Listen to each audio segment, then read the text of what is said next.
Good fortune in life comes from self-cultivation. First thing, know how to maintain a humble attitude. A wise monk once said, "Only by keeping a humble attitude and disregarding the self, like leaves before the wind or snowflakes gently falling, can one maintain peace of mind and discover life's precious treasures." According to legend, the Buddha was a practitioner in his previous life. To test his sincerity, an emperor transformed a servant into a pigeon and himself into an eagle chasing it. Seeing the pigeon in danger, the Buddha stepped forward to protect it.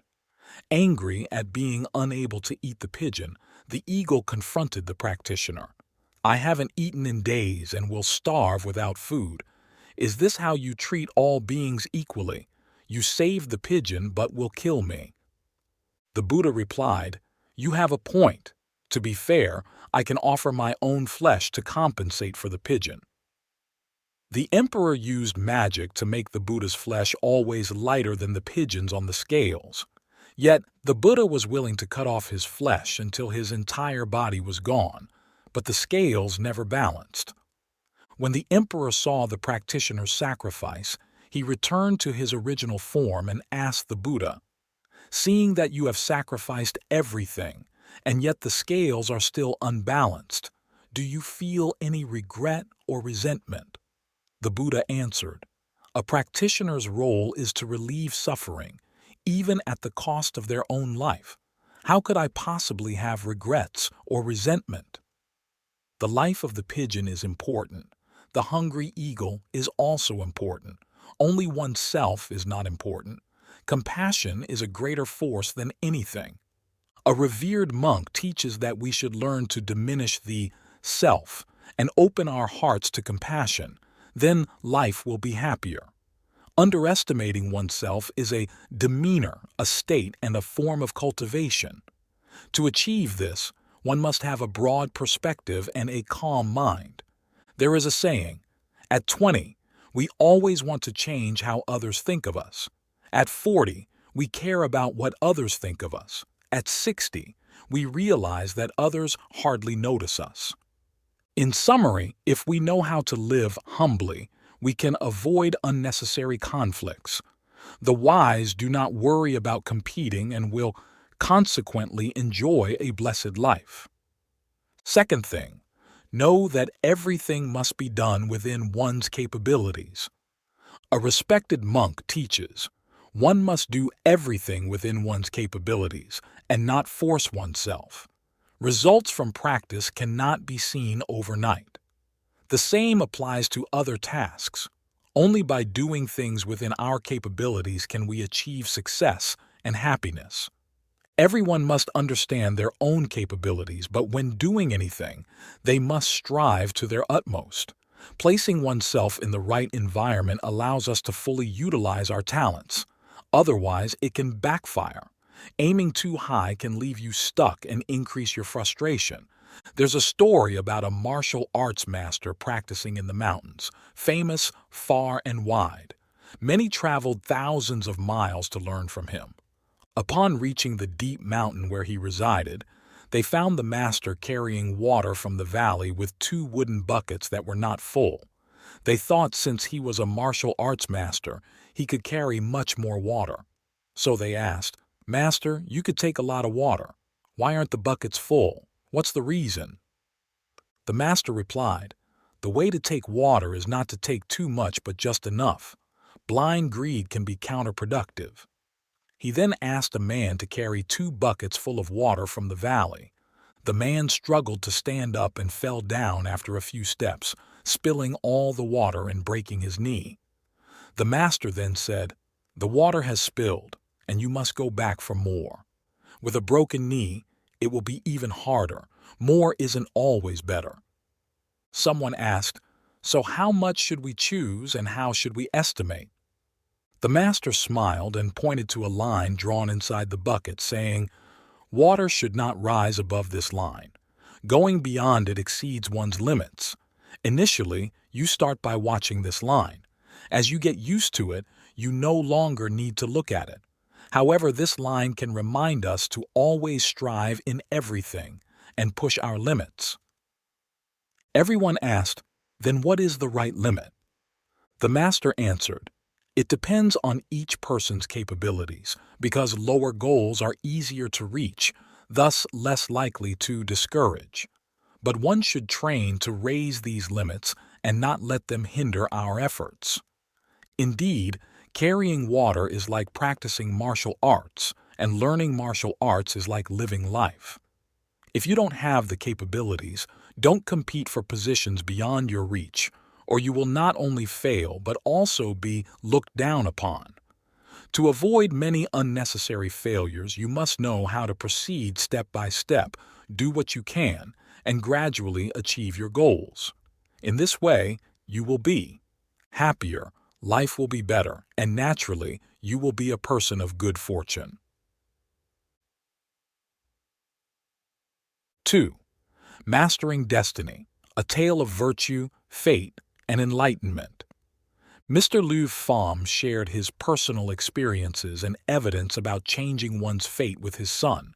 He taught his son, Thieng Kai, not to accept his fate as fixed, but to strive to change it by doing good deeds and avoiding bad ones. As the ancient saying goes, do not disregard small good deeds because they are just that, small. Do not ignore small bad deeds because they are just that, small. By following this, one can truly change their fate, cut off evil, cultivate goodness, and avert misfortune, leading to a long and blessed life. This is the principle of changing fate. He lost his father early in life.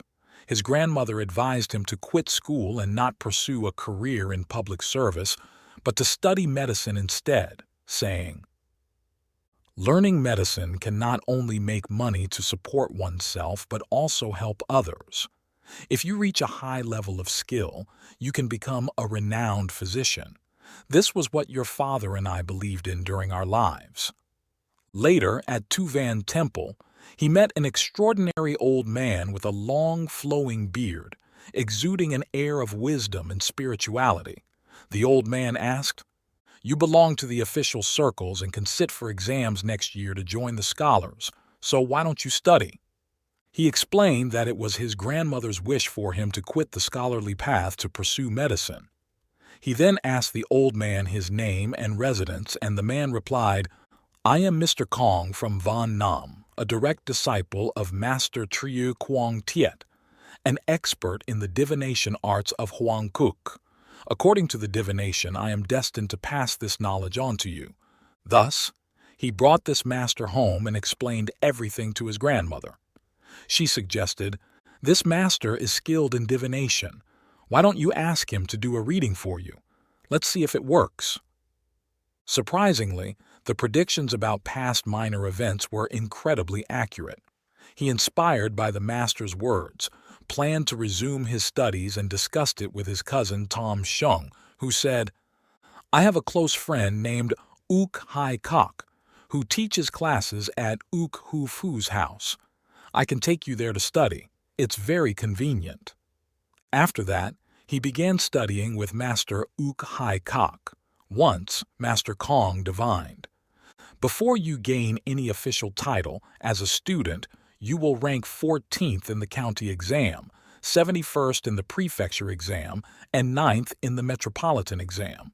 The following year, he indeed ranked as predicted in all three exams. Master Kong then made a lifetime prediction saying, "You will pass a certain exam in a certain year, be appointed as Lam Sin in another year, promoted to Kong Sin later, and eventually become a county magistrate in Sichuan province. After 3.5 years as magistrate, you will retire to your hometown. At the age of 53, on the 14th day of the 5th month at the hour of the ox, you will pass away at home. Unfortunately, you will have no sons." These words were recorded and remembered well by him. Throughout his examinations, the rankings were exactly as Master Kong predicted, except for the grain allowance as Lam Sin, which was predicted to be 91 daos, but initially he only received 71 daos. However, when the validating official was replaced by Do Tong Su, The promotion to Kong Sin was approved, and eventually he received the full predicted allowance of 91 daos. This reinforced his belief that the ups and downs of a person's life are predestined, and success comes at its appointed time. Thus, he resigned himself to his fate, ceasing all struggles. When appointed as Kong Sin, he was required to study at the Imperial Academy in Beijing. He spent a year there in silence, not engaging in discussions or study. The following year, before resuming his studies in Nanjing, he visited Mount the Ha to meet with Zen Master Van Kok. He sat in meditation opposite the master for 3 days and nights without sleep. Master Van Kok asked, "People fail to become saints because they continuously harbor delusions in their hearts. You've sat in meditation for 3 days without a single delusion. How is that possible?" He replied, "My fate has already been seen by Master Kong. When I'm to live, die, succeed, or fail, it's all predestined, and nothing can change that. So even if I were to wish for anything else, it would be pointless. Thus, my mind harbors no delusions." Master Van Kok remarked, "I thought you were a man of great character, but it turns out you're just an ordinary man after all." Confused, he asked why. Master Van Kok explained, "An ordinary person cannot escape the chaotic thoughts that disturb the mind. If these delusions are not stilled, they are bound by the forces of yin and yang. If bound, how can they claim to be free of fate? Although it is said that everyone has a destiny, only ordinary people are bound by it. If someone is truly virtuous, their destiny cannot affect them, for they can transform suffering into joy and a short, poor life into one of wealth and longevity through their immense goodness. And for those who are inherently evil, their destiny also cannot affect them. Even if their fate was initially set for fortune, their great evil turns this fortune into disaster, wealth and longevity into poverty and an early death. Your fate for the past 20 years was predicted by Master Kong without a single change. Instead, it tightly bound you. An ordinary person is indeed bound by fate. So, are you such an ordinary person?" He then asked Master Van Kok, "Can fate really be changed?" The Zen master answered, "Fate is created by oneself, and fortune is sought by oneself. If we do evil, we naturally lose our fortune. If we cultivate goodness, we naturally receive good fortune. The scriptures left by the ancients have proven the accuracy of this principle.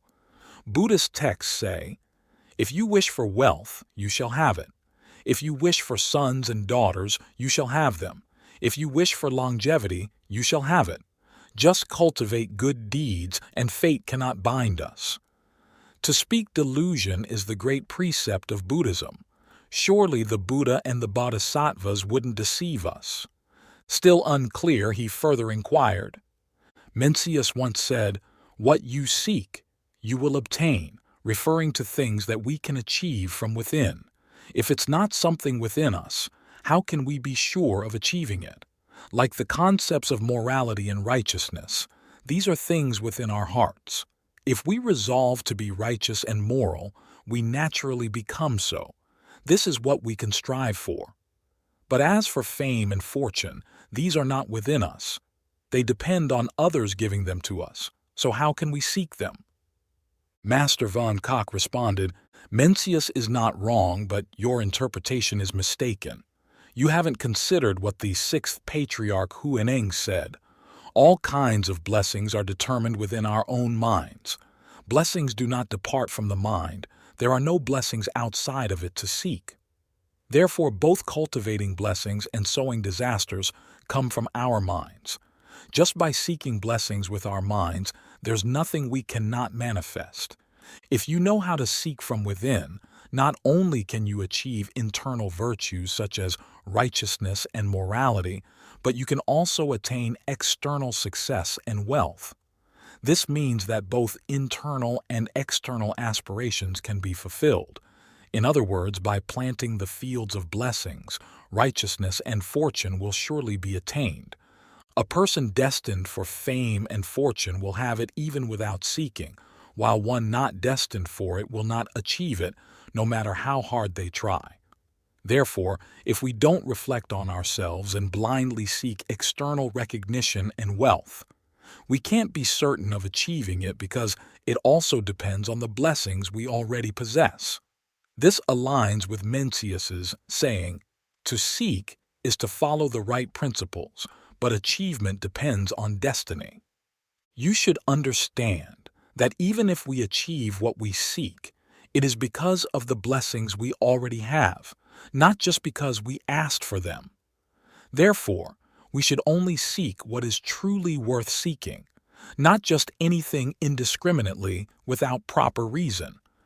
If you insist on seeking something you are not blessed with, not only will you not achieve fame or fortune, but you might also lose your moral and ethical integrity due to excessive greed and improper methods. This leads to a loss of both internal and external integrity. Thus, seeking without a proper moral basis is futile. Master Van Kok then asked, "How did Master Kong predict your entire fate?" After he recounted everything Master Kong had predicted about his exams, appointments, and age of death, Van Kok asked, "Reflect upon yourself. Can you achieve official status? Can you have a son?" He considered his past actions and, after a long reflection, answered, "I lack virtuous characteristics, so I know my blessings are few. I have not accumulated merit through good deeds to enhance my blessings. Furthermore, I lack patience, do not take on challenging tasks, am stingy, speak recklessly, and am intolerant of others' mistakes. Sometimes I am arrogant, using my talents and knowledge to overshadow others. These traits indicate a lack of blessings. How could I possibly achieve official status? Cleanliness is a virtue, but if excessive, it becomes an irritable trait. As the ancients said, where there is plenty of manure, plants thrive. Where the water is too clean, fish cannot live. My excessive cleanliness drives people away. This is the first reason I don't have a son. All things need the warmth of the sun and the cooling rain to grow. My quick temper and irritability do not create a nurturing environment for the growth of a son. This is the second reason. Compassion is the root of life. If one is heartless, without compassion, it's like fruit without seeds, unable to sprout and grow. Thus, the ancients said, "Cruelty is the root of extinction." I only care about preserving my reputation, unwilling to sacrifice for others, not performing good deeds or accumulating merit. This is the third reason I don't have a son. Speaking too much can damage one's energy. I talk excessively, so my body is not strong. How can I have a son? This is the fourth reason. People live by essence, energy, and spirit. If someone lacks vitality, even if they have a son, he may not live long. This is the fifth reason. People should not sleep during the day or stay awake at night. I often sit up all night, not resting properly, thus not preserving my vital energy. This is the sixth reason. There are many other mistakes too numerous to detail. Master Van Kok concluded, "With such behavior you won't achieve official status, and you'll lack many other things as well. Know that whether you are blessed or not is created by your own mind. Wise people know this is their own doing, accepting their own outcomes. The ignorant blame fate. For example, someone wealthy with thousands of taels of gold has the blessing of that wealth. Someone with 100 taels has that much blessing, and someone impoverished and starving has that as their retribution. Just like someone who accumulates virtue receives corresponding blessings from heaven, and someone who commits evil faces the corresponding disasters. Heaven here is I from a past life. I today am the crystallization of the past I, both the recipient of past actions and simultaneously the creator of my future self. What people often call fate is actually karma, created by oneself, not by some external power. I am the master of my karma. I create my own fate, and only I can change it. If I create it, I can also change it. According to Buddhism, past karma is the driving force of the current life, commanding everything. Thus, humans are like machines controlled by an invisible fate, what we often call destiny. The main driver of creating karma is consciousness. Consciousness has a powerful effect, controlling all else, and has the creative power to change a person's entire life. In this life stage, individuals must bear the consequences of both past and current karma. However, consciousness, with the support of other mental functions in the present life, also has the power to create new karma, serving as the force for future life manifestations. Happiness or suffering is created by people themselves.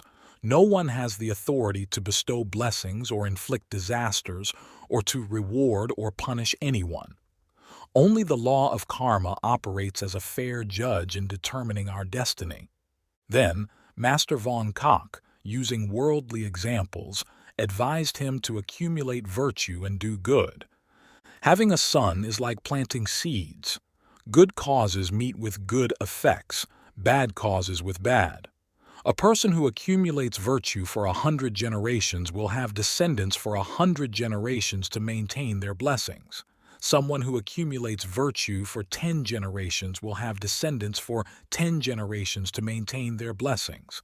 Someone who accumulates virtue for 2 or 3 generations will have descendants for 2 or 3 generations to maintain their blessings. And someone who only enjoys blessings for 1 generation, and then the lineage ends. That's how much virtue they accumulated. But the sinful deeds of such a person may not be few.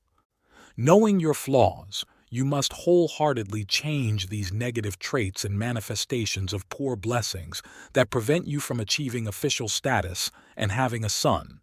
You must do good and accumulate virtue, be harmonious and compassionate towards others, tolerant and cherish preserving your spirit. Regard all past deeds as if they died yesterday. Consider all future actions as being born today. Live with a compassionate heart, loving all beings, always living happily in the present moment. Achieving this means you have a new life, a life of righteousness and morality. Our physical bodies have a certain fate, but a life of righteousness and morality is not bound by fate and can reach divine principles. As Tian Taijai said in the Classic of History, heaven-sent disasters can be avoided. Self-made disasters cannot be escaped and must be endured. Master Van Koch emphasized the importance of self-examination in aligning one's actions with the way of heaven, pointing out that if one's actions align with this path, blessings naturally follow without even seeking them. This concept is essentially the law of cause and effect. Good actions bring good results, and bad actions bring negative outcomes. He further explained that although Master Kong predicted a fate without official recognition or a male heir, these were not unchangeable. By expanding one's inherent virtues, actively doing good deeds and accumulating hidden virtues, one creates good karma for oneself, which cannot be taken away by others, thus securing blessings. The I Ching also supports the idea that those who maintain a virtuous heart can foresee and avoid dangers, ensuring they navigate towards safety and success.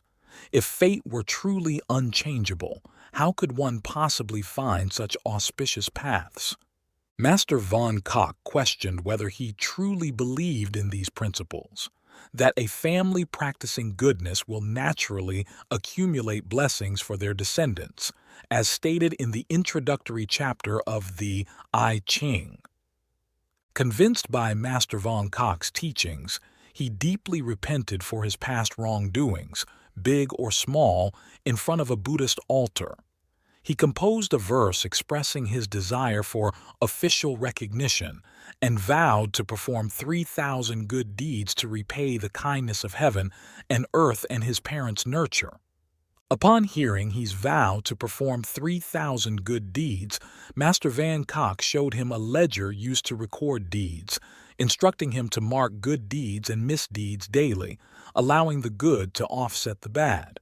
He also taught him to recite the Chuan Day mantra, seeking the support of the Buddhas to fulfill his vows more swiftly. Master Van Cock reiterated that destiny is self-made and adheres to the principle that regardless of one's wealth or poverty, one must act according to the doctrine of creating one's fate. The wealthy should not be arrogant or oppressive, but humble and helpful, thus preserving and enhancing their fortune.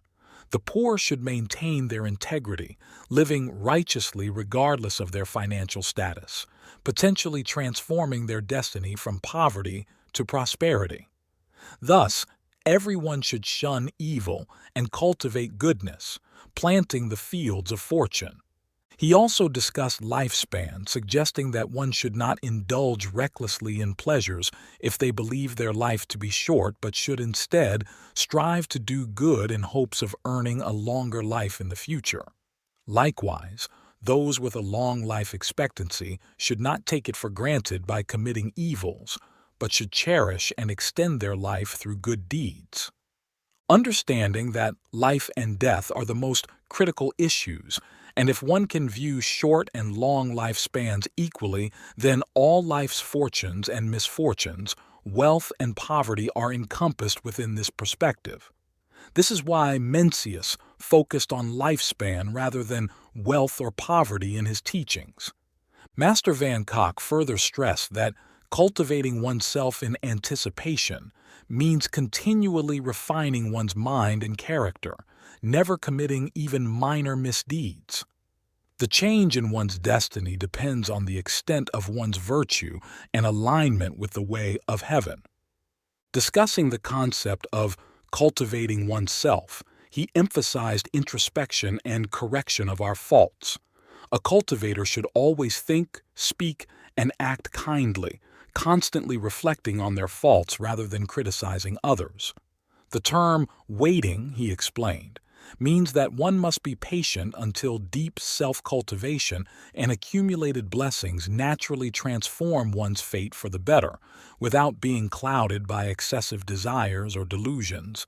As he embraced these teachings, he changed his name to Lu Pham, signifying his commitment to sweeping away mundane perceptions and living a life of profound spiritual cultivation. From that day on, he remained mindful and vigilant in his thoughts, words, and actions, feeling transformed into a new person. Even alone at night, he conducted himself as if observed by celestial beings, remaining calm and non-confrontational even in the face of jealousy or slander. 2 years after meeting with Master Van Cock, he sat for the imperial examinations and unexpectedly ranked first, surpassing Master Kong's predictions. His continued acts of virtue and merit had, according to Master Van Cock, altered his fate. Despite his transformation, he recognized that he still fell short in his dedication to good deeds and often acted out of obligation rather than genuine commitment. Even in acts of charity or emergency assistance, he found himself hesitant and not fully resolved, indicating that, while he had accumulated some merit, his mistakes were still numerous and his journey of self-improvement far from complete. He pledged to perform 3,000 significant good deeds, and upon completing these over a decade later, he conducted a ceremony of dedication with esteemed monks, reiterating his vows and continued commitment to virtue, further solidifying his path toward spiritual enlightenment and the transformation of his fate. Every morning, as he prepared to judge cases, he made it a habit to keep the mind-governing ledger on his work desk. He diligently recorded every deed, no matter how small, whether good or bad. His grandmother noticed that the good deeds were not as numerous as they should be and expressed concern. "When I was at home, I helped you perform good deeds, so we could complete the vow of 3,000 good deeds. Now that you've vowed to do 10,000, It seems almost impossible to accomplish within the constraints of your duties. When will you ever finish? One night, he dreamed of a benevolent spirit who offered him advice on his daunting goal of completing 10,000 good deeds. The spirit said, "Reducing the land tax for the people as a county magistrate counts enough to replace 10,000 good deeds." In his district, the land tax rate was 2 yuan and 37 fen per mu. Seeing the heavy tax burden on the people, he petitioned to reduce it to 1 yuan and 46 fen per mu for all the land in the county. He was surprised that the spirit knew of this act, and even more astonished that such a deed could equate to 10,000 good deeds. Soon after, Zen Master Huyen Du from Mount Wutai visited the county.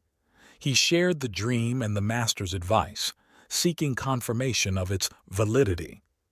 Zen Master Huyen Du affirmed, "True benevolence requires a sincere and earnest heart. It cannot be superficial or self-serving. Thus, even a single good deed performed with pure intent can be equivalent to 10,000 deeds. Especially reducing taxes for the entire county benefits all farmers, alleviating their suffering from heavy taxes. This indeed generates immense positive karma." Inspired by this advice, he used his salary to sponsor a ritual meal for 10,000 monks at Mount Wutai and dedicated the merit of this act. Master Kong had predicted his death at the age of 53. Although he did not ask for longevity, when he reached 53, he remained healthy. Now at 69, he reflects on the teachings of the Classic of Documents, which says, "A person's fate is not fixed, but made by oneself." This statement resonates deeply with him, affirming that happiness and misfortune are self-created, echoing the wisdom of the sages. Conversely, attributing one's fortune or misfortune to fate is a layperson's excuse. He advises Thien Kai, regardless of future circumstances, whether in prosperity or adversity. Maintain humility as if impoverished, and even in good fortune remain cautious as if in hard times. Be frugal even when there is abundance, and even when respected and admired, always stay humble and vigilant. No matter the fame or depth of knowledge one achieves, always see oneself as lacking. This profound approach to life involves looking at issues from multiple angles. By maintaining such humility, one's moral character gradually improves, and naturally, one's fortune increases. He also counsels his son to, broadly, continue and expand the family's legacy of virtue, closely, show deep respect to parents. Repay the kindness of heaven and earth above, and create happiness for the family below. Externally, provide relief to the needy and afflicted. Internally, guard against evil thoughts. These 6 perspectives affirm how to address life's challenges. Regular self-reflection to identify and correct mistakes will mold one into a true gentleman of integrity. Every day, individuals must self-examine to correct their mistakes. Without this, there is no progress. The world has many talented and intelligent people, but most fail to cultivate their moral character or build a favorable destiny, often living day by day without ambition, wasting their lives. The profound teachings of Master von Koch on creating one's fate are deeply insightful and true. He hopes his son will deeply consider and diligently practice these teachings, ensuring not to waste the precious days of his life. Hey everyone, your comments truly matter, offering insights and motivation to others and uplifting our creative team at Lighthouse of Wisdom channel. Sharing your thoughts and experiences enriches our community. So, let's get the conversation started below and help illuminate our path with your wisdom. 3. 3 traits of a blessed person. 1. Good listeners. Having ears that listen well might seem obvious, Yet this skill can often determine a person's success or failure. Listening helps us understand and connect with others, building strong relationships. It also involves listening to our own emotions, organizing our thoughts, and enriching our inner world. Consider this story. A few years ago, a phone company faced a very difficult customer who refused to pay what he considered unreasonable fees, criticized the company publicly, and even filed complaints that tarnished the company's reputation. The company sent a customer service representative to meet him. The representative simply listened to the customer's complaints for 3 hours without interrupting or making excuses. Before the visit ended, he managed to persuade the customer to settle all his outstanding bills and withdraw his complaints. Clearly, listening skills are crucial in both work and life. As Socrates once said, "Nature gave us 2 ears and 2 eyes, but only 1 mouth, so that we might hear more and speak less." People with large, high ears, often likened to Buddha's ears in physiognomy, are said to be good listeners, usually enjoy long lives, are very fortunate, and tend to achieve what they desire. These individuals are believed to lead wealthy, carefree, and joyful lives. 2. Speak kindly. Everyday speech might seem mundane, but it holds immense power. People often judge you based on what you say. Language essentially reflects who you are. By learning to speak tactfully, you can attract good fortune. Chris Gardner, the protagonist of the movie The Pursuit of Happiness, was a medical device salesman living a typical life with his family. Unfortunately, he became unemployed. His wife left him, and he and his son ended up homeless, even living in a bathroom for a time. Despite his hardships, Gardner never gave up. He eventually got a chance to interview at an investment firm dressed in patched-up old clothes. When the interviewer questioned his appearance, Gardner humorously replied that the interviewer must be wearing very elegant pants. This response made the interviewer laugh and appreciate Gardner's intelligence and decency, leading to him getting the job. His words conveyed optimism and made a positive impression on the interviewers, helping him succeed in his interview. As Andrew Carnegie said, the knowledge of successful people only accounts for 15% of their success. The rest is due to their social skills.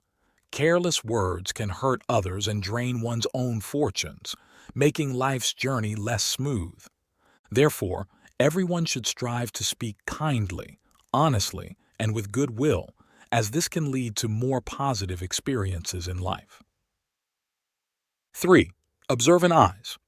Eyes are not meant to focus on others' flaws, but to notice their strengths. Wise eyes see the good and just aspects of life. An intelligent person focuses on others' strengths and uses these observations as lessons to change their own thoughts and actions. In the TV series Awakening Age, a newly appointed school principal immediately recruited talented individuals regardless of their faults, appreciating their strengths and disregarding political differences. Even if the candidate was just a recent graduate, he tried to bring them on board. As the saying goes, treat others well and you will receive good in return. Later, the school became renowned and produced many talented students. We all need to learn to use our perceptive eyes to see the good in others and overlook their faults. This not only encourages others and makes them feel valued, but also enhances our own worth. These traits, visible in the eyes, mouth, and ears, not only reflect a person's physical beauty, but also their blessed nature and the admirable qualities they embody. 4. 10 traits of highly fortunate people. Many people often mistake good fortune for wealth and luxurious living, but that's not necessarily true. Good fortune is about luck, turning dangers into safety, and transforming bad situations into good ones. In life, everyone hopes to have abundant luck. achieve success, and stand out, even hoping to have good things happen without effort. However, good fortune doesn't just happen by wishing for it.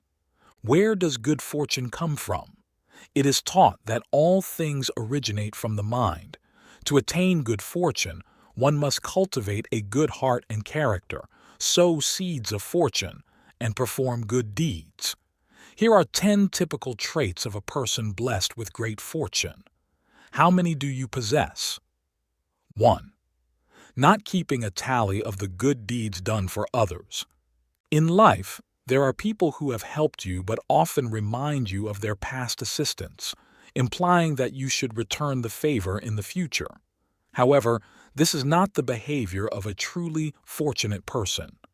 Those with good fortune often forget or never mention the good deeds they have done for others, seeking no gratitude in return. They act as if these good deeds never happened, giving without expecting anything in return. 2. Generous and willing to take the short end of the stick. Some people are short-sighted, focusing only on their own benefits and readily disregarding others' interests. When cooperating or working with others, they always think of maximizing their own benefits, sometimes using any means to undermine their partners. This mindset might seem beneficial, but it can bring harm to their fate in the long run. Conversely, there are people who grow more fortunate because they are open-minded. When working with a group, they consider the collective interest, think of others, and are even ready to accept disadvantages for themselves. They believe that putting personal benefits slightly behind is not a problem, as it enriches friendships, opens new paths, and benefits others as well as themselves. 3. Don't flatter those above you, nor be arrogant to those below you. In societies past and present, there have always been those who suck up to the more powerful, while simultaneously mistreating those weaker than themselves. People who behave this way often don't accumulate good fortune for their future. Those blessed with good karma, regardless of their social standing, never act haughty or arrogant. They maintain harmony in all their relationships. Treating everyone around you with genuine kindness will bring more luck and smooth sailing into your life, creating an atmosphere of love and harmony. 4. Remain composed in big situations and do not disregard the small ones. People who are fortunate stay calm and composed, neither overlooking the minor details nor panicking over major issues. They live with a balanced mindset, ready to face anything with equanimity because they understand that life is impermanent. Everything comes and goes. As the saying goes, sow habits, reap character, sow character, reap destiny. In life, our fortune is really up to us. Wise people don't just sit and wait for opportunities, they create them. By maintaining a good heart and being sincere with everyone, by doing good deeds without expecting anything in return, and by staying objective and balanced, good fortune will naturally find its way to you. 5. Have a good attitude, don't complain. In life, some things are within our control, while others are not. If a person constantly complains about difficulties or failures, they will lose their drive and may even affect the morale of those around them. Such people rarely attract good luck. On the other hand, those who don't complain about others or any situation are considered fortunate because they know complaining solves nothing and only makes things worse. Instead of complaining, they believe in working hard and changing themselves, which ultimately changes their circumstances. If you want your luck to improve, the first thing to do when faced with an issue is to adjust your mindset and not blame others. In the face of challenges, we should realize that everything we encounter is not meant to make life difficult, but to help us grow. By calmly thinking things through, adjusting your attitude, and refraining from complaining, you can maintain a positive outlook and tackle any difficulties you face. In other words, don't complain when things happen. Work to solve the problem. This is the attitude of a fortunate person. 6. Kindness, no resentment toward others. An old saying goes, "Clear water has no fish, and those who scrutinize too much have no friends." If someone is hot-tempered and harsh with others, it's hard for them to make friends because people find it difficult to get along with such individuals. In reality, we often encounter picky people who exaggerate others' small mistakes and keep bringing them up. Even after receiving an apology, they don't let it go. Honestly, such a person doesn't have many friends and their relationships are limited. They often struggle to get along with others and aren't good at managing interpersonal relationships, which can be disadvantageous for them and those around them. On the other hand, those who are good-natured and can control their emotions, being forgiving with others, not only earn respect and trust from those around them, but also gain a good reputation for themselves. Being surrounded by kind people means having many friends in your life who are ready to work with you, and this can help you avoid a lot of trouble. 7. Far-sightedness, not focused on immediate gains. Sometimes we need to let go and not haggle over everything with others. Don't get upset over minor things. Caring about every detail with others can be very exhausting. A wise person has a long-term vision and doesn't focus on immediate gains and losses. A person's generosity determines their life quality and their height in life. The broader one's vision, the less they worry about immediate losses because they know how to live in the present. Compared to those who fuss over every detail, open-minded people can see the essence of matters and find what they want. Conversely, narrow-minded individuals who aren't open and focus on negative emotions, valuing everything and even getting hurt over trivial matters, waste a lot of time and energy. A narrow heart only leads to living in misery and being unable to free oneself. Only with a generous heart can you live comfortably as yourself. 8. Strive for self-improvement and personal betterment. When someone truly stands out, they naturally draw others towards them. The best state of life is having a clear understanding of yourself, setting clear goals, and working hard towards achieving them. One can only meet better individuals if they work hard to improve themselves and become better. There's a saying, "If the flower blooms, the butterflies will come. If a person excels, fate will align." Striving to better yourself can not only change your life, but more importantly, it can bring unexpected surprises. Becoming a person others envy, you'll discover that life can indeed be wonderful. The rest of your life is precious, so please don't waste time on things that don't add meaning or value to your life. Striving for excellence and self-improvement is the greatest gift you can give yourself. 9. Live in a well-mannered and disciplined family. Family is the first school of life, and parents are the first teachers of their children. Family traditions are the soul of the family, guiding it like a bright lantern.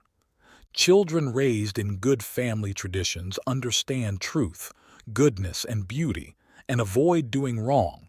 They are kind-hearted, know right from wrong, are full of love, and are kind and considerate to others.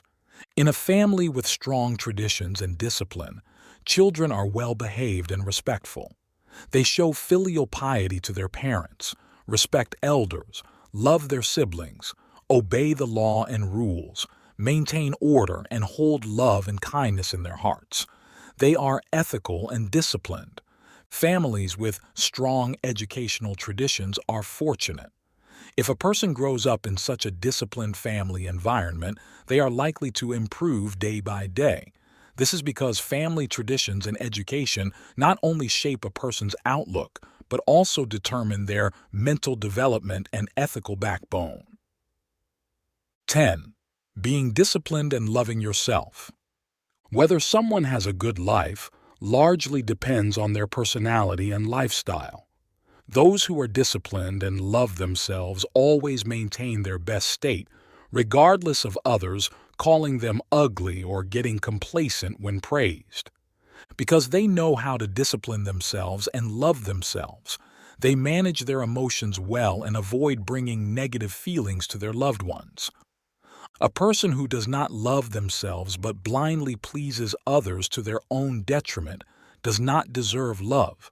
They often take the kindness of others for granted and easily lose their composure when they do not get what they want. Thus, such a person is hard to be liked by others but easy to be hurt. Good fortune is reserved for those who truly love and discipline themselves. Only by properly loving oneself can one avoid self-harm. Naturally, everyone wants to be loved and appreciated. To have a good life, one must learn to be fortunate, cultivate oneself, and know self-discipline and love. Conclusion. A person with a good life is a fortunate person. They appreciate what they have and learn to be content and happy. Such a person, like a seed, can take root, sprout, bloom, and bear fruit. In contrast, those who avoid challenges and quit at the slightest difficulty are like greenhouse flowers that cannot withstand any storm. We need not be envious of others' lives, as everyone has their own way and path to life. No matter how good others are, they are still others, and we are not in a position to judge whether they have a good life or not. Ultimately, let's hope each of us can lead a fulfilling life and become the person we wish to be. 5. Who does destiny typically favor? It usually shines on those who are open-minded and unattached, able to easily learn new things and accepting of others. Such openness makes their own world larger and earns them favor from above. People often compare themselves to others to find themselves, especially those who aspire to succeed. They analyze what sets them apart from successful individuals, identifying certain conditions and situations. This way of thinking is influenced by Western thought. While it may bring about minor changes and organize things orderly, it often overlooks the most basic elements, merely chasing shadows. Fate is impartial to everyone. The difference between those who succeed and those who don't isn't just about surface traits like skills, education, appearance, or behavior. Rather, it involves a breadth of heart that includes the ability to take things lightly and the ability to adapt and transform. Transformation involves changing to achieve clarity, which requires courage and wisdom. Although doing good deeds is often preached as a way to accumulate positive energy and thereby improve one's destiny, the effect of this positive energy is quite minimal and slow. Moreover, many who think they are doing good might actually be causing harm. The face of a person can reveal their inner state, because the line running from the forehead down the middle reflects a person's heart and mind. Thus, a person with a distorted mindset will likely have an asymmetrical and twisted face, facing more challenges in life. The ability to transform reflects a person's character. A person with a generous heart constantly enhances their understanding and renews their concepts. Therefore, a successful person's concepts always transcend their time, seizing opportunities when they arise. A person who achieves great success can transcend their era and create new opportunities. Such people are often called visionaries or saints because their creativity impacts the development of an entire era, receiving special care from destiny. Conversely, why do many people seem overlooked by destiny, facing increasing difficulties? It's often because they are narrow-minded, exaggerating their thoughts, leading to a blockade in their intellect, preventing them from accepting new knowledge and becoming stubborn. Such individuals do not undergo transformation, and their foreheads may show many wrinkles or injuries, creating obstacles to success in life. This is why one can discern a person's fate from the line down the middle of their forehead. Understanding this principle, the change in transformation is not just about altering, but is a continuous elevation of thought throughout one's life. Therefore, continuous change is necessary. If one constantly limits their state of mind, they will increasingly be rejected by society, ultimately leading to despair and stagnation. Today's society often sees people who regard their traditional knowledge as the ultimate truth, heavily influenced by Western thought patterns taught in schools. If they blindly follow this thinking, their intellect becomes blocked, unable to see clearly and unable to understand many aspects of life. 6. Scientists explain that virtue is a type of material. People in ancient times often said that accumulating virtue and doing good deeds would lead to great fortune. Many people today think this is just superstition, but many scientists have long proven the existence of virtue and how it transforms into fortune. Lao Tzu once said, "A person of great virtue is like a newborn baby. Poisonous insects will not bite them, wild animals will not attack them, and birds of prey will not capture them." He also said, "Emphasizing virtue leads to all possibilities." In traditional Eastern culture, there's a saying, "With virtue, you can eat to your heart's content," meaning that virtue is the source of fortune. All careers, status, and wealth originate from virtue. Conversely, those with little virtue often encounter misfortune. Today, many people believe that accumulating wealth is enough, and that virtue, being a spiritual concept, is optional. So, why did ancient people advise accumulating virtue? Could virtue also be a form of material that can be stored? Dr. David Bohm, one of the most significant theoretical physicists of the 20th century, determined that consciousness is a more subtle form of matter. Even a stone has life in some sense, because the presence of life and intelligence is not just in matter, but also in energy, space, and time of the entire universe. Everything has life.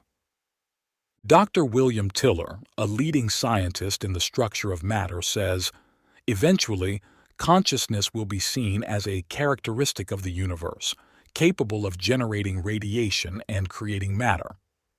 In this respect, people will ultimately discover that the properties of matter depend on its inherent consciousness.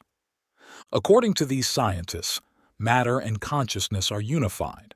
Thus, virtue, traditionally seen as a category of consciousness, is also a material existence. 7. Virtue lasts forever. In his book, Power versus Force, the renowned American cognitive researcher and physician David R. Hawkins wrote, "Everything in the universe continuously emits energy at its own unique frequency, which is eternal and can be read by those who know how. Every action, gesture, and thought creates a permanent record. Every thought is forever recorded. There are no secrets. Nothing can be hidden, and it should not be. Our spirits stand bare with time and are completely transparent. Ultimately, the actions and thoughts of each person's life are accountable to the universe." Religious teaching suggests that good deeds bring about virtue, while evil deeds generate karma. Therefore, virtue and karma arise from the actions, gestures, and thoughts of humans, and are also material elements in the universe, making them eternally enduring according to scientists. Dr. Barbara Ann Brennan, a former NASA scientist and an expert in the field of human bioenergy fields, was naturally gifted with a third eye from a young age and can see human auras. Observing these auras, she believes that humans have invisible bodies corresponding to their auras and main chakras. Discussing karma in her book, Hands of Light, Dr. Brennan mentioned its presence around the human body, stating, "I have now begun to see two levels of the auric field above the golden model.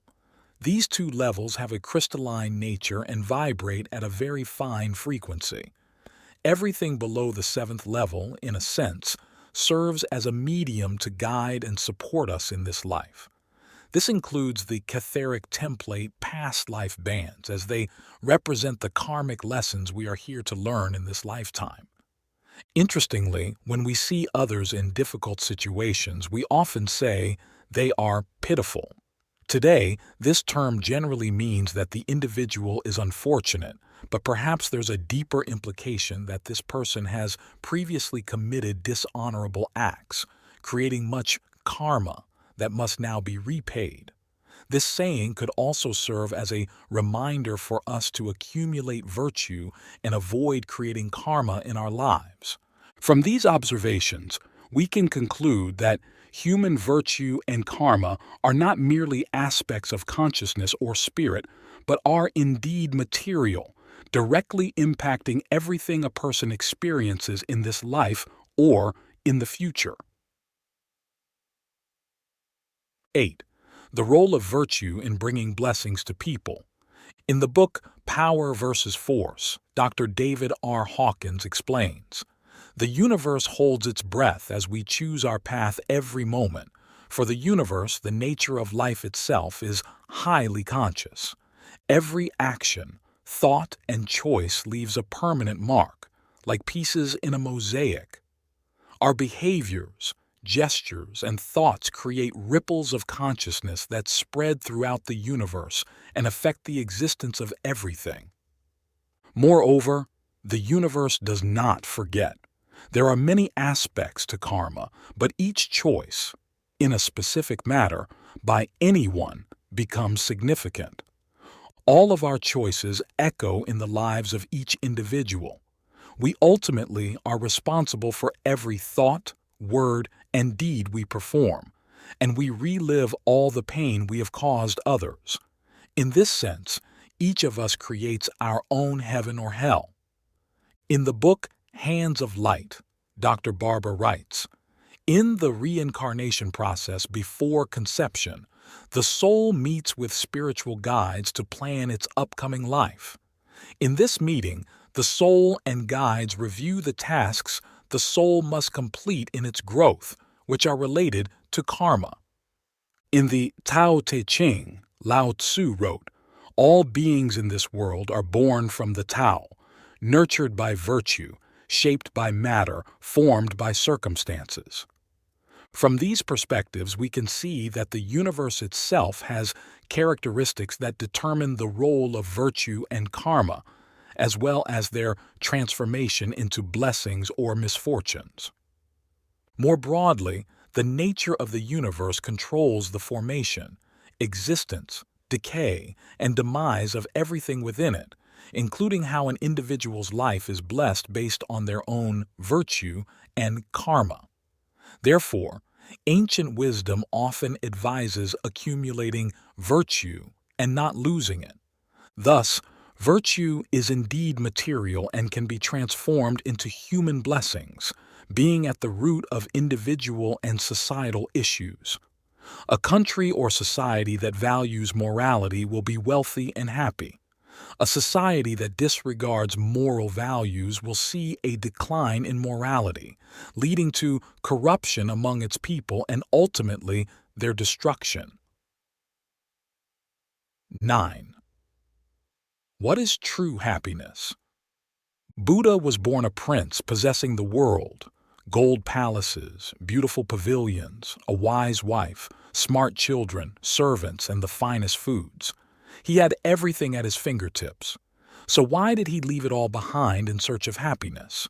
Here, using the term peace might be more accurate because happiness often brings to mind material comforts, things external to us, possessions. To put it simply, the happiness Buddha sought was of a permanent nature, not fleeting or degrading over time. In other words, this happiness wasn't found in external things, which are subject to change and decay as time flows. It must have been something deeply internal. Setting aside the external to search within, the greatest revolution in human history might just be this journey inward. Yet, we've grown too accustomed to directing our attention outward, a seemingly inevitable trend through thousands of years of history. especially in today's materially driven society.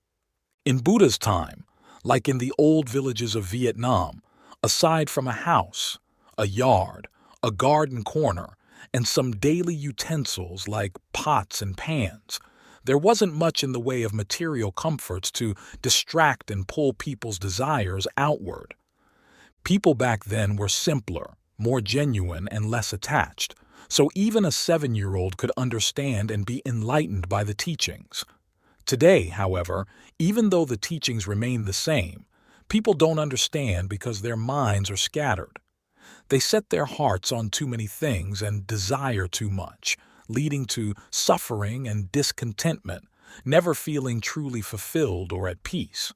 The journey inward is a journey of gathering one's focus back to oneself, spiritually speaking, collecting the pieces of one's soul to prevent them from scattering, allowing one to return to oneself and achieve inner happiness and peace. Continuing, I'd like to share some methods for returning to and resting in our true mind. Case 1. Attachment to inanimate objects. For example, if you deeply love a beautiful cup and it breaks, you will feel pain. This pain comes from placing your heart in that cup, attachment, possession. Our hearts often attach to external things that are prone to change, leading to suffering. This is a possessive mindset. But once we recognize this issue, we can consciously draw our minds back using our own free will, independent of the object of attachment. Case 2. Attachment to living beings. Living beings have their own free will and autonomy, which sometimes we cannot fully control or manage. For instance, you might hope your child becomes an engineer or a doctor, but if they do not follow your wishes, you feel distressed and dissatisfied. This is because you are imposing your will on another being who may have their own desires and may stand up for their independence and freedom. Case 3. Imposed will. Many people today live not for themselves, but on the energy of societal expectations and pressures imposed by others. This energy is not truly theirs. They are losing themselves. The will of others manipulates and controls them, dictating how they should act or be perceived in order not to be judged. And who can be happy when they lose themselves? The things they truly want, love, or are passionate about might be buried under hundreds of different impositions from spouses, children, parents, friends, teachers, colleagues, the crowd, society, customs, and culture. Repressed desires, living as others dictate, not being able to express one's individuality without being seen as odd, facing scrutinizing looks, gossip, ostracism, and rejection from everyone around. Can this really bring happiness? The journey back to oneself is a process of reclaiming one's mind and returning the energy of expectations to their sources, cleansing and clearing our mental clutter. Only then can we truly understand who we are, what we want, and what happiness means to us. At that point, we live genuinely and fully with ourselves, awakening our passions, desires for life, and the flames of love and wisdom within will guide and light our path. Buddha taught that in today's world, we must light our own torches. Buddha emphasized 2 points. Be a lamp unto yourself, rely upon yourself and not upon others. Take the Dharma as your lamp, take the Dharma as your refuge, rely on nothing else. 10. Smile under the sun, bravely face the storms. Life is unpredictable and things can change quickly, but no matter what, there's no need to blame the heavens or other people. Just smile through the tough times, chase your dreams and walk your own path. That's good enough. People can sometimes feel moved by a song, touched by a poem, or nostalgic from a saying. However, these intense emotions quickly pass and everything returns to normal. People often say, what if there's a next life? If it had been before? If only. But life doesn't have that many ifs. So why live with regrets? After experiencing much of life's glamour, one learns to appreciate simplicity. Life is like a journey, long or short, like a song with its highs and lows, like a book filled with bitter and sweet moments, like a game of chess with its risks and strategies, where a right move means life and a wrong one means death. No matter how great someone else's world might be, you can admire, praise, or even desire it, but don't be jealous or resentful. Jealousy and resentment only hurt yourself. If your world seems gloomy, you might feel sad or struggle, but don't get discouraged or despair, because discouragement and despair only make your failures more tragic. A person's grace, composure, and elegance come from staying calm after many trials, from wisdom gained through suffering, and from simplicity after numerous ups and downs. Life has its honors and disgraces. Life's clarity fades and sharpens, so take life a little lightly, learn to let go, and travel light to move forward faster.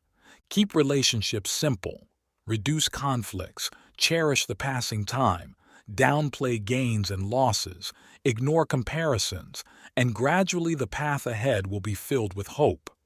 Seize every moment, create good things, and don't let your spirits fall. Indeed, life is short, and every moment not lived to the fullest is a disservice to oneself.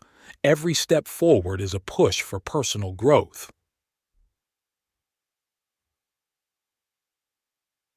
11.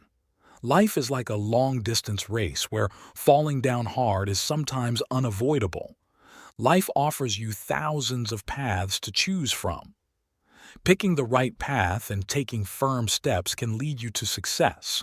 There's only one path that won't lead you to your destination. That's giving up. Life is like a marketplace where people meet briefly and quickly pass by each other. It's also like a hotel where passers-by stop to rest before moving on again. Whether times are good or bad, life is essentially a continuous struggle against various difficulties.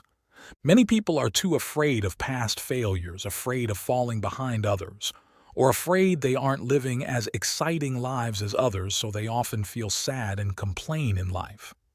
When you're feeling tired and burdened, give yourself some space to take a deep breath. With a mind free of troubles, you will be at ease. Humans are part of nature, which cycles through spring, summer, autumn, and winter, with its fog, rain, and snow. Similarly, life has its periods of hardship followed by moments of joy. I hope you can smile under the sun and bravely face the storms. 12. Stay positive and cheerful, and you'll overcome any difficulty. Just like the seasons change, so does life. Everyone experiences joy, anger, love, and fear. But believe that after the cold winter, a warm spring always follows. Life isn't always smooth and full of joy. Sometimes it brings great sadness and disappointment. Some might be overwhelmed by life's bitterness and lose their hope and drive to survive. Yet, for others, greater adversity only strengthens their will to rise. They press down their bitterness to create a force that pushes them out of the mire. In life, there are always regrets that cannot be mended and unexpected events that can't be avoided. Life has many unavoidable situations and overwhelming tasks. In tough times, learn to be optimistic and happy. Don't let trivial things affect your happiness. Don't let stress affect your mood. Don't let emotion steal your smile. Fate is fair. If one door closes, another opens. If it seems like fate has overlooked you and your path forward is blocked, then it's time to create your own door. As long as you can breathe, there is hope ahead. Don't close the door of your heart even if your dreams haven't come true yet. Life is not as long as we might think. With each regret, time slips away. With each hesitation, time is lost. Nothing in life is absolute. No one is lucky all the time, and you're not always the one who suffers. What's important is to develop a positive outlook to navigate through storms, turning sorrows into joys and danger into safety. This is the power of optimism. As long as you keep striving, always look on the bright side and stay positive in your thinking, you can shape your life your way. Helen Keller once said, "Keep your face to the sunshine and you cannot see a shadow." A positive outlook is like the morning sun shining in our hearts. Choosing wisely brings happiness. Being generous brings joy. Accepting pressures makes life resilient. As time passes, don't rush and let your heart grow old. Even as the world changes, keep your spirit youthful and freely navigate through life's storms. 13. 7 essential qualities to change your fate. Whether a person's fate is good or not is partly predetermined, but mostly it can be changed by cultivating one's character and virtues. So, what does it mean to cultivate character? How should we go about it? Mainly, it involves nurturing our own heart, as a person's character and temperament have a significant impact on their fate.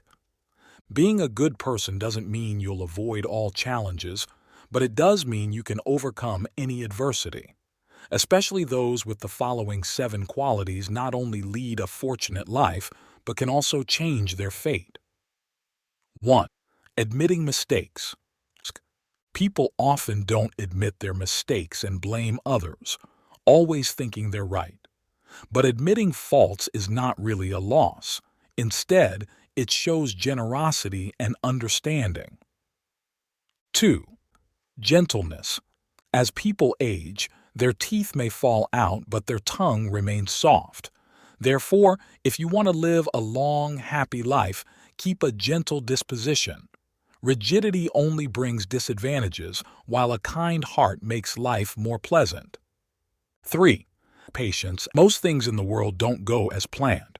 Often, just a little patience stepping back can bring peace and broaden your horizon. Patience helps manage difficulties, lessen the severity of situations, and use wisdom to simplify complex issues. 4. Letting go. Life is full of things we carry with us, but when they're no longer needed, why not let them go? Holding on only weighs you down. Understanding when to let go helps you live a freer and more respectful life. 5. Gratitude.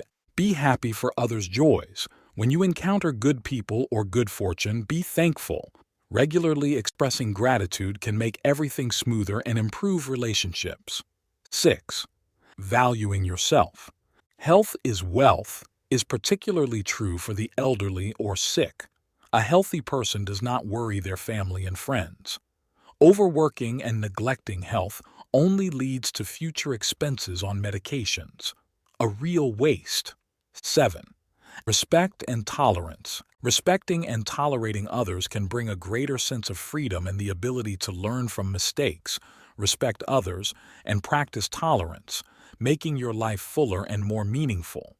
These qualities can lead to a more prosperous and fulfilled life, helping individuals to shape their own destinies. 14. To develop true wisdom, you must clean the dust from your soul. In today's world, we often think that intelligent people are those who have a good understanding or wisdom roots, and they possess great wisdom. From this, many people confuse intelligence with wisdom. In traditional Eastern culture, intelligence and wisdom are seen as 2 completely different concepts. Intelligence is a human capacity, while wisdom is a state of the soul. Intelligent people are naturally rare, being a gem found only once in many. However, wise people are even scarcer. You might travel thousands of miles without finding one. In Chinese characters, wisdom, try, means to know everything, able to understand everything thoroughly. The structure of the character for wisdom includes symbols that suggest constant gathering of knowledge and continuous clarification of life's principles and morals, aiming for self-improvement every day. The character for Hugh in wisdom is composed of tu over tam, heart. Tu is like a broom, symbolizing the use of a broom to sweep away trash and dust in one's heart. The trash and dust in the soul are desires, fixations, and the various sorrows in life. Once the soul is cleansed, true Hu wisdom is born. Moreover, in Chinese, Hu and Hoi sound the same, implying that regularly cleansing one's soul leads to great rewards. It's about improving one's morals and continually eliminating worldly desires, increasingly understanding the principles of the universe, rather than just accumulating knowledge or excelling in abilities. Those considered lacking in wisdom by the ancients were not necessarily unintelligent. Rather, their hearts were covered in dust. Their fixations and desires in the material world blinded them, like a gem covered in grime, unable to shine anymore. 15. Smart people don't like to lose out, while wise people can remain calm in the face of difficulties. In everyday life, smart individuals often refuse to be at a disadvantage, always trying to be ahead of others and gain more benefits than their peers. On the other hand, wise individuals can face challenges calmly, smiling even in adversity. They don't gloat when they have more than others, nor do they feel resentment when they have less. Smart people always try to protect their own interests and gain more conveniences than others, which means they're never truly at peace. They can't enjoy their meals or sleep well, and even their dreams are filled with worries about losses. This constant stress eventually wears down their mental and physical health. Wise people, however, go with the flow, have pure intentions, and don't force things that aren't meant for them. They avoid fighting with others over personal gains. By letting go of many desires, their minds are less troubled, allowing them to always keep a cheerful and peaceful demeanor. As a result, their spirits are uplifted, and their health and youth last longer than others. Those who maintain an optimistic attitude often appear much younger than they are. Thus, while smart people may have wealth and power, wise people know how to make themselves and those around them happy. In history, there is the example of Wang Yangming, a great Ming dynasty politician who lived in Longchong. Due to the harsh conditions there, many of his followers fell ill, but he remained unharmed. Wang Yangming said, "After 2 years in Longchong, both I and others were affected by the negative energy, but I remained safe. This is because I always maintained a positive mindset and an optimistic attitude, unlike those who dwelled on sadness and worry." This highlights a reminder for people today, especially during tough times like the COVID-19 pandemic, to maintain a positive and peaceful attitude, love life and others more, and not to drown in worries about health or economic issues. Overthinking doesn't solve problems. Instead, it only makes one more susceptible to illness. 16. Smart people know when to seize an opportunity, while wise people know when to let go. Smart individuals are fully aware of their abilities and know what they can achieve. Wise individuals, on the other hand, understand their limits and know what they cannot do. Smart people are quick to recognize situations and take advantage of opportunities. Wise people, however, value what they have, strive for what they can achieve, and gracefully let go of what they cannot hold. Thus, while smart people know when to seize, wise people know when to let go. During the spring and autumn period, there were 2 strategists, Fan Li and Wen Zhong, who helped King Gujian of Yue defeat the state of Wu and complete his grand ambition. After their success, Fan Li realized that King Gujian was a ruler who could share hardships but not wealth, so he decided to give up his official position and leave. Before leaving, Fan Li shared his decision with his close friend Wen Zhong and advised him to withdraw as well, but Wen Zhong disagreed and chose to stay. Later on, Fan Li left the court, succeeded in business, and became one of the wealthiest merchants of his time, enjoying a peaceful life. Meanwhile, Wen Zhong was indeed put to death by King Gujian. For this reason, later generations praised Fan Li as someone aware of the times, who could see through people's hearts and knew when to let go. 17. Smart people want to change the world, while wise people try to improve themselves. Smart people can showcase their talents and know how to speak well, but wise people understand others' talents and know how to listen. A speaker is like a teapot. A listener is like a teacup, with the teapot's water poured into the cup. Smart individuals often believe they are perfect and rarely reflect on themselves. When problems arise, they look at others' mistakes, wanting to change other people and circumstances. If unsuccessful, they blame others and feel treated unfairly. In contrast, wise people regularly cleanse their soul, constantly reevaluating themselves, identifying their faults and letting go of them. Instead of blaming others when issues occur, they reflect quietly on their unresolved flaws. Smart people, wanting to protect themselves and change their surroundings, often have complex relationships filled with tension and disputes. Wise people, however, go with the flow, respect others' qualities, and continually better themselves, leading to harmonious relationships rarely troubled by conflicts. Thus, smart people strive hard for wealth and fame, but escaping troubles is something only wise people can achieve. Intelligence is mostly innate, while wisdom is gained through constant moral cultivation and shedding personal desires. Thus, intelligence is a matter of fate and not easily sought, while wisdom can be attained through diligent practice. However, smart people are rare, and wise people even rarer. Becoming truly wise is challenging. Perhaps it's because people are unwilling to let go of their prejudices and desires. 18. Avoiding the pitfalls of excess in pursuit of a harmonious life. Old wisdom tells us, indulgence in alcohol makes you forget others, indulgence in beauty makes you forget yourself, and indulgence in wealth makes you neglect your loved ones. This concise saying carries profound lessons about human conduct. In any activity, moderation is key. Avoid extremes to truly understand principles and to be responsible for yourself and others. In this world, many things can captivate and lead people astray. If we fail to control ourselves and relentlessly pursue material pleasures to satisfy desires, we will only dig ourselves deeper into trouble with no escape. Among the most tempting are alcohol, beauty, and money. Falling into the trap of any of these can have serious consequences. Getting caught up in two or more can be even more disastrous.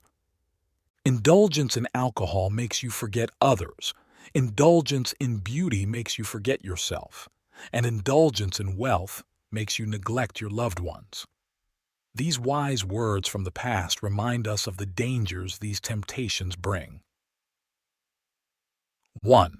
Indulgence in alcohol makes you forget others. Drinking alcohol in moderation isn't bad. It can strengthen the body and warm you up in cold weather.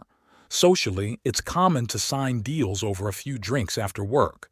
However, this habit can degenerate, moving beyond a glass or two to excessive drinking and partying. Drinking to the point of poisoning yourself with alcohol, where nothing can be done without it, not only leads to addiction but also risks poisoning and embarrassing behavior. When drunk, people might act out in ways that can hurt themselves and others. Therefore, if someone drinks without restraint and ignores advice, it's wise to keep your distance from them and not become too close. 2. Indulgence in beauty makes you forget yourself.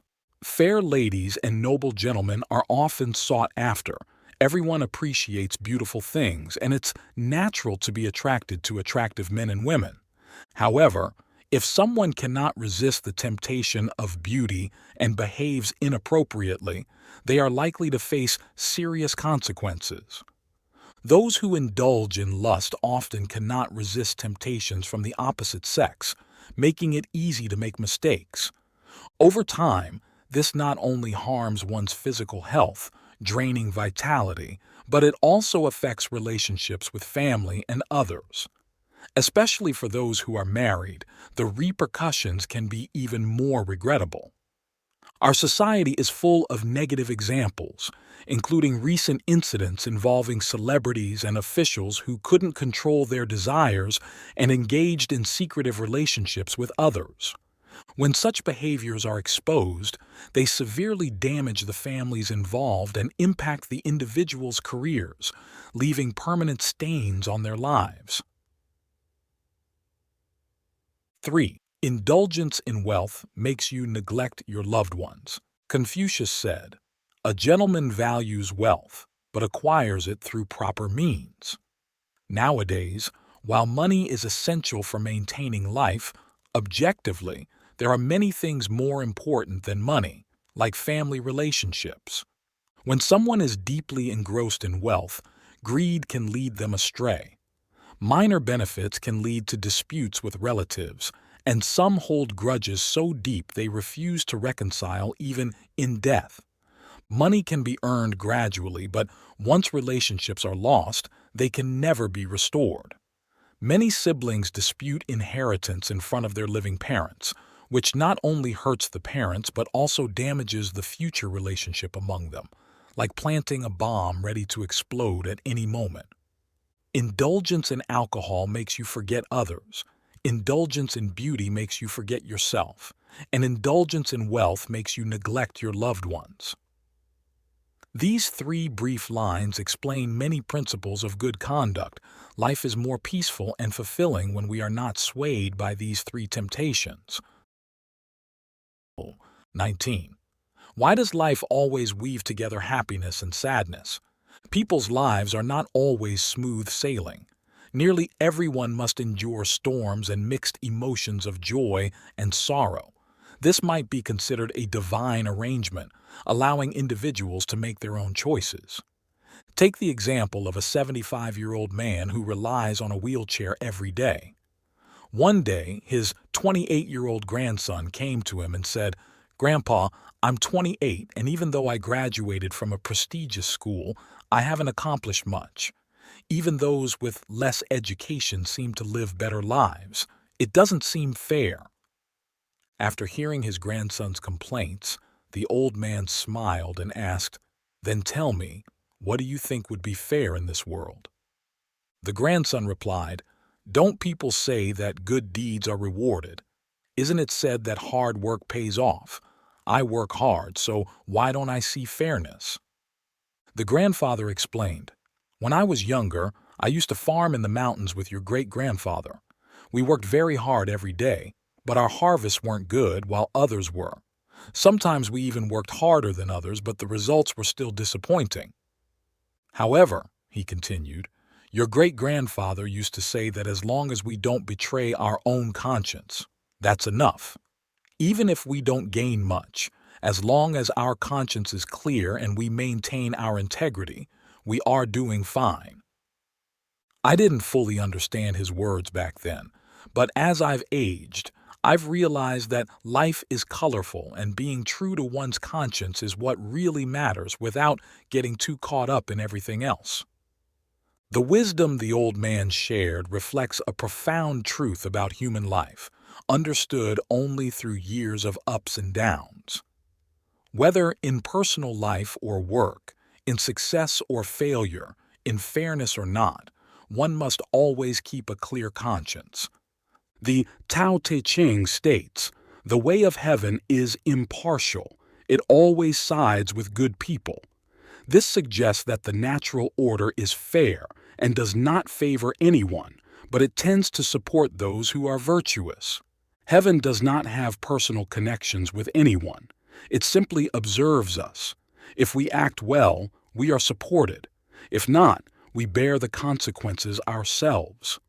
This principle is often summed up as, You reap what you sow. Everything in life, whatever one does, must be borne by the individual. Though the way of heaven is impartial, it is also fair and often blesses those who are good-hearted. Therefore, being virtuous is something people should strive for throughout their lives, as good-hearted people tend to lead more fortunate and prosperous lives. Nowadays, many people argue that being too virtuous can lead to being taken advantage of. Those who say this lack a conscience. If everyone abandoned their inherent goodness, society would become chaotic. As people age and experience the highs and lows of life, they ultimately realize that in dealing with others, as long as they are not ashamed before the heavens or themselves, that is enough. Some believe that to make more money, reduce stress, or improve their descendants' lives, they can do anything, no matter the methods. Others think as long as they benefit, it doesn't matter if it goes against their conscience. Such thinking is shallow. You must understand that living a life with a peaceful soul and maintaining integrity throughout is truly a great joy. If a person loses their conscience during hard times or at the height of success, their life will eventually become very sad and painful. Why do joy and sorrow coexist in life? Because both happiness and sadness are the ways that the heavens refine and test us, to see if we can maintain our goodness, regardless of whether times are good or bad. 20. Being too stubborn often leads to the breakdown of relationships. Life has elements that become more tiring the more we chase them, and stubbornness can bring relationships to a standstill. Sometimes, letting go actually provides an opportunity for both you and the other person. Have you ever considered the perspective of the other person? I've spent many years in counseling and education, helping people heal the emotional wounds caused by their relationships. I once met an extraordinary woman who spent a lot of time and money on courses to improve her relationship with her mother. Those who know her see her as empathetic and thoughtful, someone who always finds balance in everything. However, she always had a nagging feeling because she couldn't live peacefully with her mother. Whenever she and her mother met, it was as if they were ready to battle. Her mother often criticized her harshly. She constantly tried to change herself to meet her mother's expectations, but it was all in vain. We spent a lot of time discussing it, but couldn't find the key to improving their relationship. One time, after she vented her frustrations and cried, I directly asked her, "Apart from your mother, do you feel you lack anything else in life?"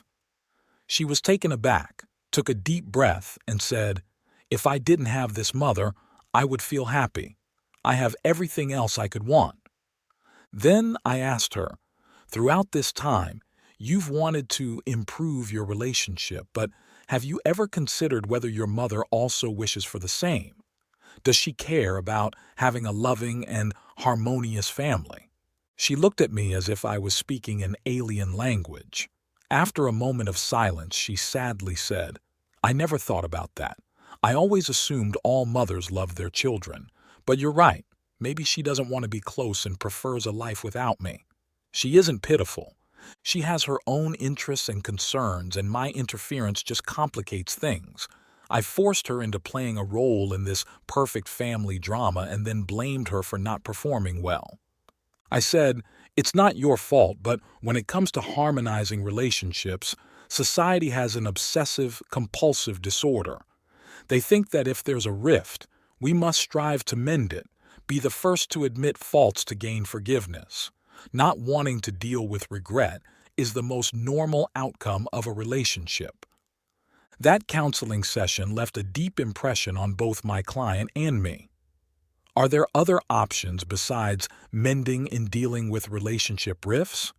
Perhaps we are too stubborn, which causes damage in relationships. By focusing solely on our own satisfaction, by placing expectations on others, we forget that relationships should involve both sides. Happiness never comes from one-sided efforts. In the Japanese movie Dr. Rintaro, When a psychiatrist faces a girl who wants to end her life due to her deep sorrow, he doesn't tell her how beautiful the world is or that she must bravely continue living. Instead, seeing the deep hurt inside her, he tells her, "You don't have to struggle anymore. You've persisted as much as you possibly can." No matter how hard we try, some situations are too difficult to improve. Why not let go? Learn to love yourself. Not overly concern yourself with troubles and responsibilities, as moving forward bravely requires even more courage. 21. Relationships are like a room. They need regular cleaning. I remember a time when a book about tidying up was a bestseller. Everyone was learning how to declutter, shedding unnecessary burdens to refresh their lives. But it seems we rarely consider how much emotional space we have.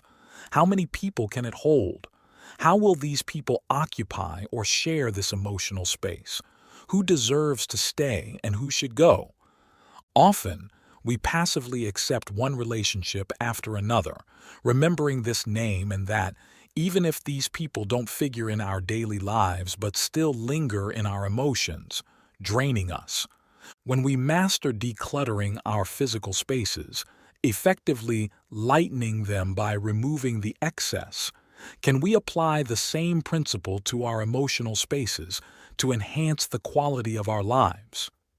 Once, a work issue bothered me for a while, even troubling me after I got home. One evening, to calm myself, I vacuumed the floor. As I did, I realized something important.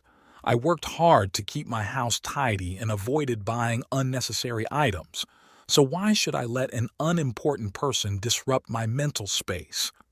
That was when I understood I wasn't valuing my mental home as much as my physical one.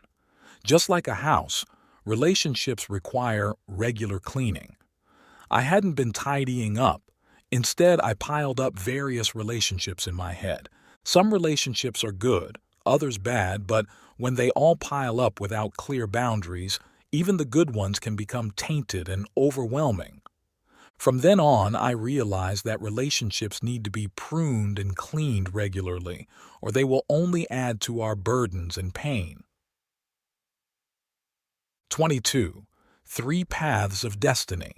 There's a story about a man who had 3 sons. They grew up in a home filled with constant arguments between their parents, and their mother often ended up bruised and beaten. The eldest son thought to himself, "My mom really suffers a lot. When I get married, I'm going to be kind and loving to my wife." The middle son thought, "Marriage doesn't look like any fun at all. I'm definitely never going to get married." The youngest son thought, "Oh, so a husband can hit his wife like that." You see, the way men think can be very different right from the start. A good man might forgive the flaws of others, while a bad man always wants to dominate and control. 23. Waiting and differences. Hugh used to date 2 guys. One often showed up late for their dates, while the other was never late. The one who was often late said, "I know you'll wait for me if I'm late." The one who was never late also said, "I know you'll wait for me if I'm late." The same sentence, but the logic behind it was completely different. Some people feel secure showing up late because they know you'll wait. Others try their hardest not to be late because they know you'll wait and don't want to make you do that. There are men who hang out until late into the night, not eager to return home. They take for granted their wives' patience waiting at home with the lights on. These men do not see or appreciate your kindness. Their hearts are cold, so your warmth hardly makes a difference. 24. The Mark of Love. Vu Hien loved the movie Slam Dunk Champion as a child, especially admiring Liu Thuan Fong, a basketball player featured in it. Liu Thuan Fong was not only skilled at basketball, but also remained unswayed even when a group of beautiful girls loudly cheered for him. As an adult, Vu Hien dated a somewhat arrogant guy, but their relationship eventually ended. On snowy days, she would text him, "It's snowing. Please be careful not to catch a cold." He would simply reply, "Hmm." On foggy days, she would text, "The air is bad. Remember to wear a mask." He would reply, "Hmm." Eventually, Vu Hien broke up with him, explaining, "Sorry, I've decided to be with Xiao Tian because, at least, he always responds to my messages." After the breakup, Vu Hien met her current boyfriend. He was a straightforward man, but upon learning that she liked men who were good at basketball, he started practicing diligently at the basketball court. She wanted to go home for the holidays to spend time with her family, and he stayed up all night to get her a train ticket. For the first time, Vu Hien felt a sense of family while being far from home, thinking true affection is shown during hard times. No one should exchange their genuine feelings for indifference, nor should anyone trade their sincere care for hurt. Living together requires honesty for mutual understanding. Friendship needs open expression of feelings to avoid goodbyes. Love involves mutual nurturing. In relationships, everyone should be considered equal. Love is about warming each other's hearts with sincerity. Only by cherishing each other can there be love and affection. 25. Reliability. It doesn't matter how much money a man has, how much love he gets, or how gentle he is. What truly matters is how much he's willing to give to you. Some people, you give them 3 parts affection and they still want 5 more parts love. Others, you give them 8 parts love, and they'll return 10 parts affection to you. In truth, being a good man simply boils down to 3 words: being reliable. As Tran Dao Min once said, "A good man doesn't necessarily have to be romantic, but he absolutely must be responsible. He doesn't need to make a lot of money, but he definitely needs to take care of his family. He doesn't need to obey everything his parents say, but he absolutely must respect them. He doesn't have to be perfectly virtuous, but he definitely must love his wife. He doesn't need to be quickly promoted, but he definitely needs to spend time with his family. He doesn't have to worry constantly about his children, but he absolutely must love them. He doesn't need to dominate every decision, but when big issues arise, he must stand firm." Tran Dao Min's wife loved him when he had nothing, and whenever he talks about this, he says, "This is her greatness, not my glory." If love is seen as an investment, then Tran Dao Min's wife has truly succeeded. The man she chose not only recognizes her good qualities but also cherishes them deeply. A man who holds gratitude will one day be the partner who not only buys you a dress, but also goes shopping with you and compliments how beautiful you look in it. 26. The diamond ring and peaceful days. Youth doesn't last forever, so while we're young, we should do something worthwhile, like finding a reliable person to share our days with. Diep Loi, Ngai Lian's boyfriend, is a typical businessman. There are times when Ngai Lian looks down on a man who meticulously manages his finances like him. But aside from that, she is quite content with him. Eventually, he agrees to watch a Korean movie with her and even makes a delicious sweet and sour pork dish. Living days without worries or sadness, Nai Lian never thought she would get a proper marriage proposal. If she did, her expectations wouldn't be high. So when she saw that dazzling diamond ring, her tears instantly started flowing. She had always thought of him as a stingy man, yet she didn't realize that every time he felt deeply, he turned it into action, quietly saving up little by little all his love and affection. Perhaps such men aren't eloquent, but they show care and sincerity in the smallest things. Perhaps such men don't know romance because they don't just want to be with you once. They want to protect you for life. Perhaps such men aren't stylish, but they are never stingy when it comes to buying something you desire. Indeed, such men might not seem reliable at first, but in matters of love, they are the most dependable kind. Find a reliable man, and he will cherish every bit of affection you give. Find a reliable man, and a woman will naturally find true happiness in love. Have you found a reliable man yet? Hey everyone, your comments truly matter, offering insights and motivation to others and uplifting our creative team at Lighthouse of Wisdom channel. Sharing your thoughts and experiences enriches our community. So, let's get the conversation started below and help illuminate our path with your wisdom.